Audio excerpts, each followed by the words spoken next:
Hello and welcome to my YouTube channel where I do lesson on everything musical that I find interesting.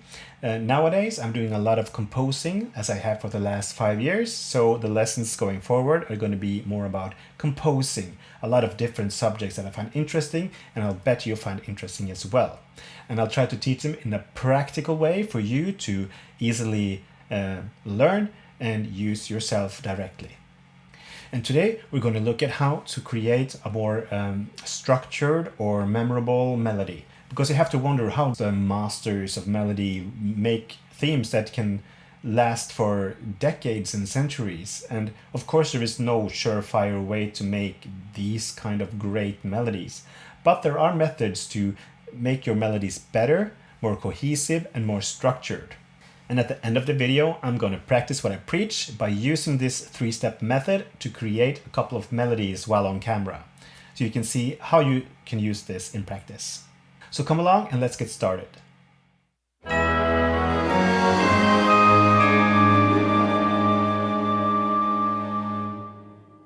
So it's a 3-step method where we first start with the smallest fragment, expand it into a full-fledged melody. The first thing we're going to start with is the motif. Now, the motif is a short musical fragment perceived as one unit. So it's kind of the shortest, smallest unit you can cut a phrase into, and then you get a motif. So if you cut it into single notes, of course, that's not motif, that's just notes. But like a small little fragment that you could use other places in your piece, that's a motif. And the motif is the backbone of a good melody. Every great melody has some kind of a motif that is using throughout to get something that we can remember. Because if everything is just different, not based on anything, how can you remember it? It's too much information, there's nothing you can recognize, and you will soon forget it. And a rule of thumb regarding motifs is that if the motif is long and complicated, it's a bit harder to remember, so you need to repeat it more often. If the motif is shorter and simpler, it's probably easier to remember and you don't need to repeat it as much. And the two most important aspects of a motif is the rhythm and the direction or contour. These are the things that we can remember. We can remember specific rhythms put together much easier than we can remember specific intervals. And also, it's a lot easier to remember contours or directions of notes instead of remembering exact intervals as well. So if a motif goes a fifth up, a third down, and a fourth up, you can repeat that and vary it by going up a sixth, down a fourth, and up a third, and it probably will still be perceived as the same motif or built on the same motif because of the direction is just leap up, smaller leap down, leap up. And a melody can contain more than one motif, so maybe a dual motif put together into a larger musical phrase that is going to be the basis of your melody. So to start off, let's analyze one of my favorite melodies. It's the Flying Theme by John Williams from the movie E.T. And it's just a very good example of how to create a melody on two motifs. First, we have the ascending fifth. And I would regard this as a motif on its own, because it comes again in a lot of variation later on. You have later an octave, and it should still be perceived as the same motif because the direction is there and rhythmic similarities. And even later,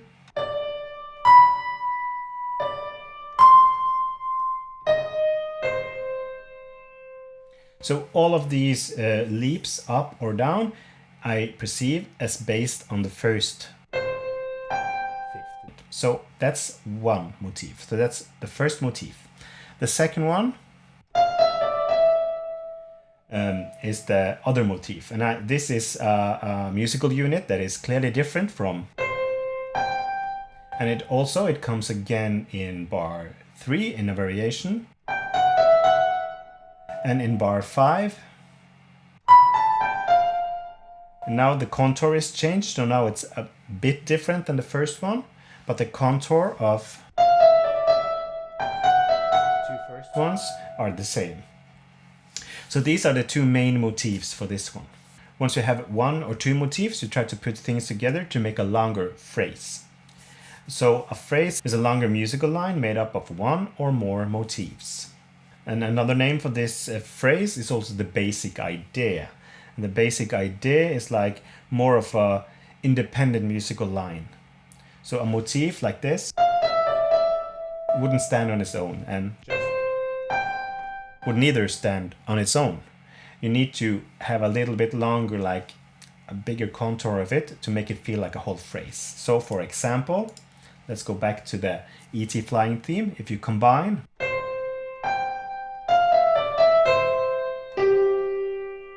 now, that's a complete musical phrase in my opinion. And that's the basic idea that Williams used. So when he continues the melody, it feels like the same idea. The rhythm is the same, the direction is more or less the same, just with a rise at the end, and the notes are transposed around. You can really feel that this is the same idea as the first one. And then again,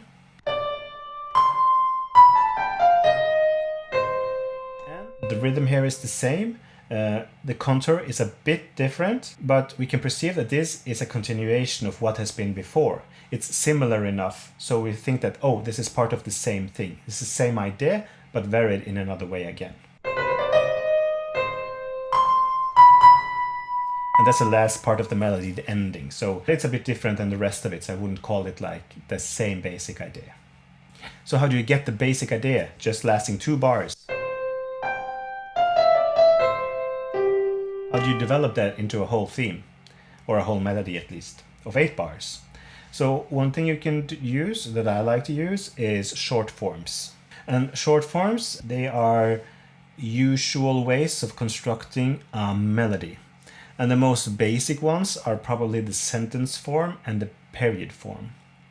And the sentence form, then you have a basic idea or a phrase, and then you repeat that basic idea or phrase, either as is or with a variation. Then comes a couple of bars called the acceleration, where you try to have more of something, maybe more notes or more harmonic progression underneath, or you fragment the melody, so you have a little bit of a faster pace in some way in those 2 bars, and then you have an ending. It's a very useful way to write a melody and get a musical phrase out into a full 8-bar melody. The period form, on the other hand, is more based on question and answer. So you have your basic melody for 2 bars, and then you have a 2 bars of a contrasting melody, an answer to the first phrase. So it's not the same, it's not based on A, it's an answer to A. And then for 2 bars, you come back and repeat your A melody again, either exact or varied in some way, and then you go to the ending. That's the difference between those two.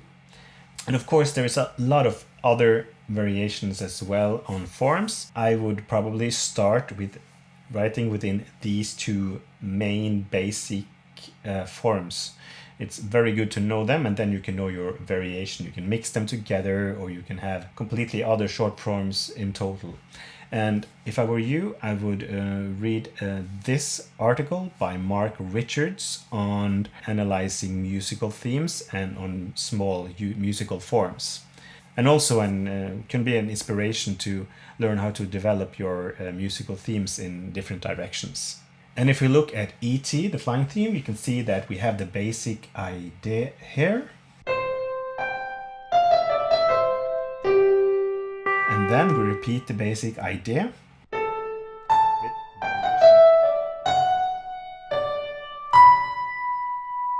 And actually here again, I would call this maybe another repetition of A. I wouldn't just call it an acceleration, because there's not that much acceleration going on. Yes, you have the 16th notes here at the end, but it's more like an upbeat to the last 2 bars. So I think this is maybe, you can call it A1, A2 and then A3 for the bar 5 and 6, and then you have the ending. So to repeat, the method I'm using is 1. Finding motifs, 2. Making a musical phrase, and 3. Putting it into a short form to make the melody. So now I'm going to try to practice what I preach, and let's go to the computer and we'll try to make some themes.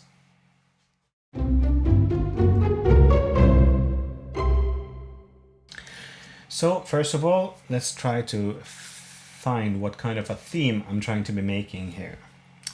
Maybe we're gonna make something a little bit heroic, and I have to try to find motifs that are giving me that kind of a vibe. Maybe some kind of rhythm first. Or maybe more stately. Maybe.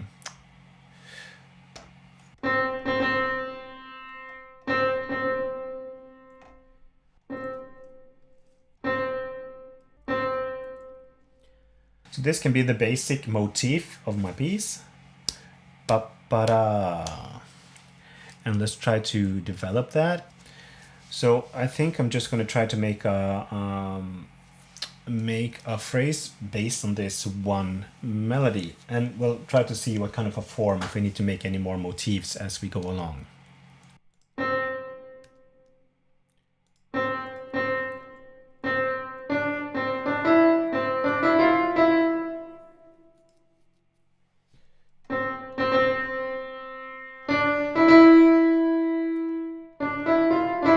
Now I hear something different. Now I hear maybe that there should be a contrasting theme here, maybe an answer to that militaristic figure at first. So I'm already trying to guess what kind of a form or development should my music have.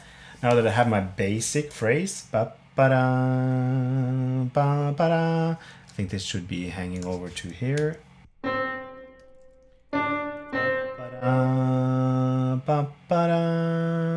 Now I hear something.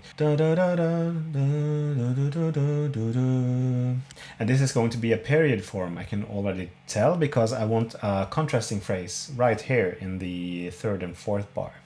So that's going to fit with my theme, I think.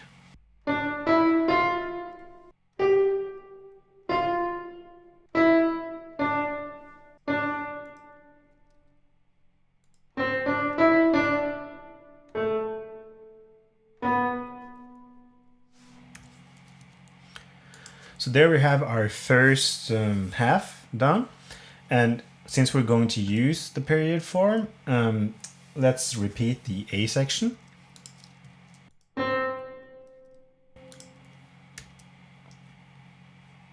So now we're just going to have to find an ending for this theme, and I'll use the triads maybe.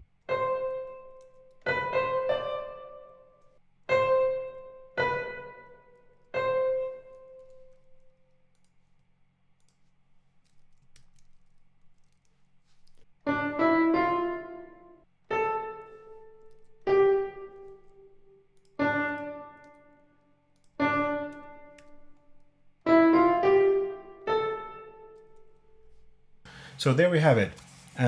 This is going to be a kind of a heroic, a little grander, a pomp and circumstance kind of feel. Ba-ba-da. Let's listen to it. Let's try something like that.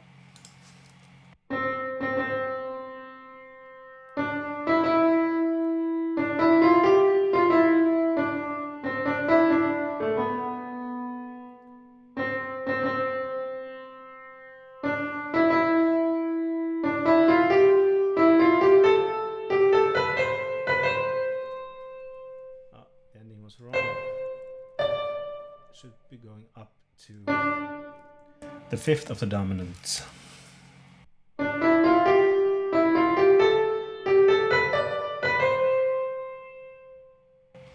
So that was one way of creating a melody, and here it is, all composed out in a mockup.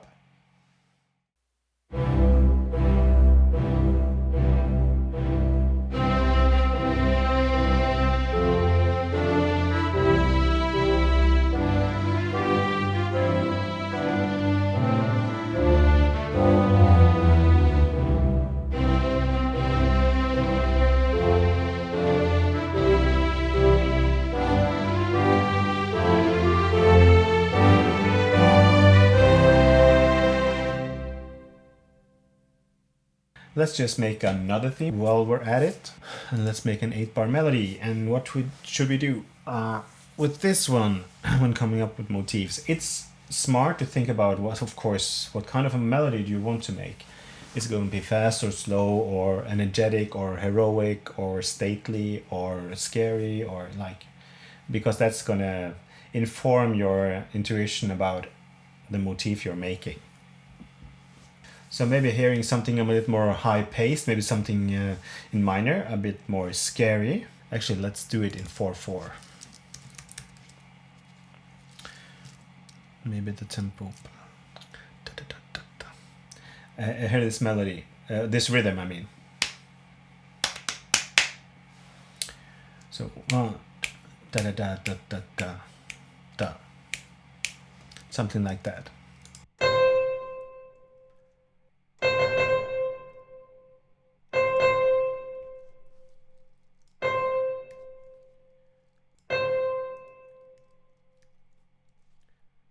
So this is the rhythm I hear in my head for a motif. Ba da da da da da.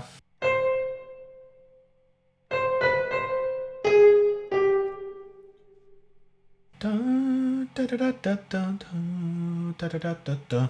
I think that's too much. Maybe we'll just calm it down with just a 2-note motif. Ba da da da da da da. Something like that. And now I think I want a sentence form for this one. I don't want a contrasting idea yet.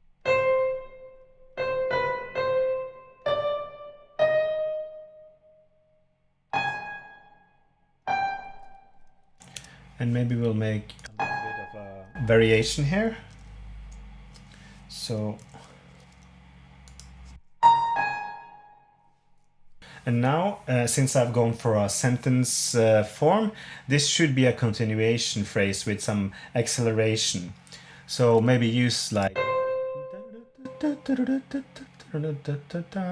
something. Let's use this part of this motif, or this bigger motif.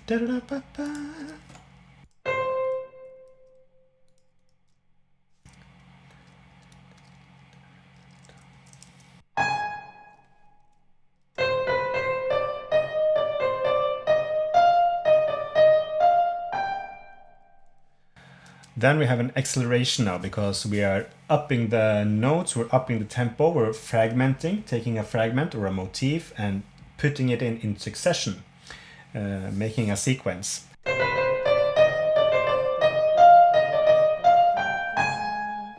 And now we'll just have to make an ending.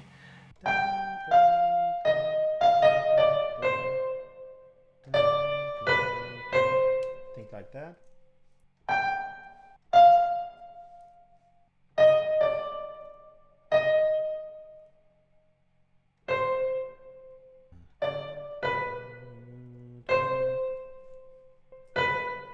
Something like that maybe. This is just an ending using a bit of the motif, but just trying to close up the phrase. So let's listen to it. Just find a bit faster tempo for this one. It's going to be more dramatic, more maybe actiony or scary.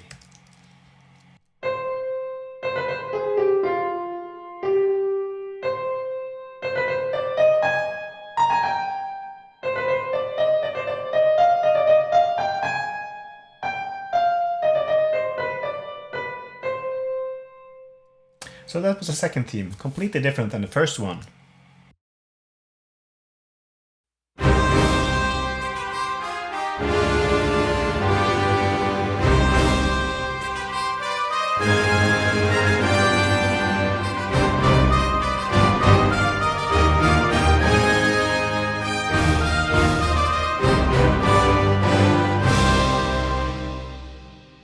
And of course, they're not the best motifs in the world or best melodies in the world, but they do have some structure to them. They are cohesive and they are usable, and it might be easy to remember than if you had too many ideas just going with no form or sense or meaning.